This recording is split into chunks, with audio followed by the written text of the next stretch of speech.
You want to invest in real estate, but maybe you don't have a ton of capital to start doing this? Well, I'm going to share with you some alternative methods of investing in real estate today.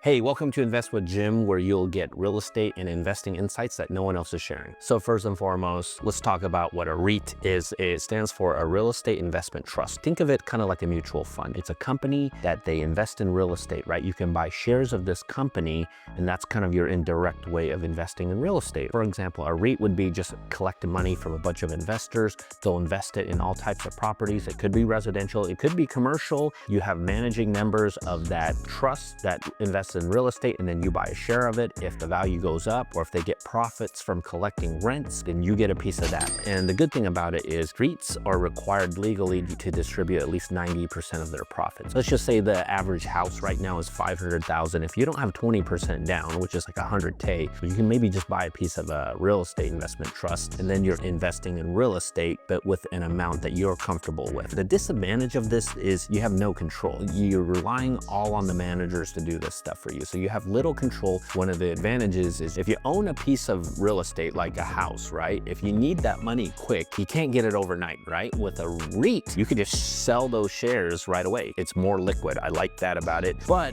it's not as good with tax benefits, because the money you make on the REITs is just, it's kind of like dividend income. It's like you sold some stock and you got income that way. Where when you are investing in actual real estate, there's a lot of other tax benefits that you can actually take advantage of when owning the property, all right? So that's kind of REITs in a nutshell, all right? Hey, and if you're finding this video interesting, please give me a like and subscribe, and be sure to share it with a friend that would also find value in it, all right? Back to the video. What is a real estate syndication? It's a group of rich people, maybe with some money, and they're pooling their money together and doing real estate projects with it. It's different than the REIT because it's not just a company where you have no control. For example, if I wanted to start a real estate syndication, and let's say I reach out to investor clients that I have, you give me 200 grand, you give me 200 grand, whatever, we pull some money together, and then let's say we buy a luxury flip or something. Flip the property with all the money we pulled together, we make the money, and then depending on what our agreement is, we distribute the profits that way, all right? So I like this way of doing things because there's less hands in the pot too, and you do actually have control. You guys all have to agree on the project and things like that too, whereas a REIT, you don't have any say in anything, right? Like I had mentioned before too, if you're in a syndication, I think you might be a little less liquid, right? Because if you own a piece of property, you can't just sell some shares like you did with a REIT. You have to actually sell the property and take those profits, okay? It has somewhat of a lower initial investment, but it could be kind of high too, because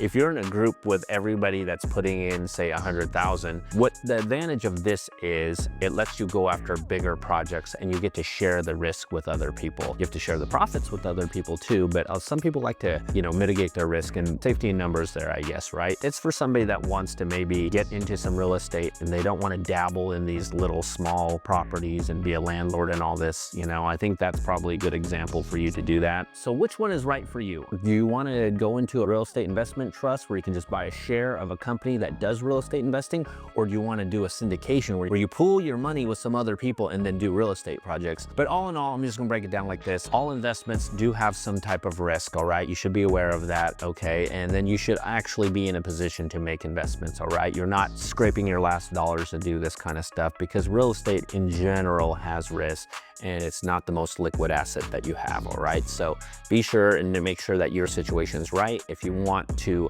have a consultation with me, please reach out to me to the number on the screen. We can make an appointment. We can go over a consultation and see what is the right thing for you. So if you found this video helpful, please like and subscribe and share it with a friend, and I'll see you on the next video. Thank you.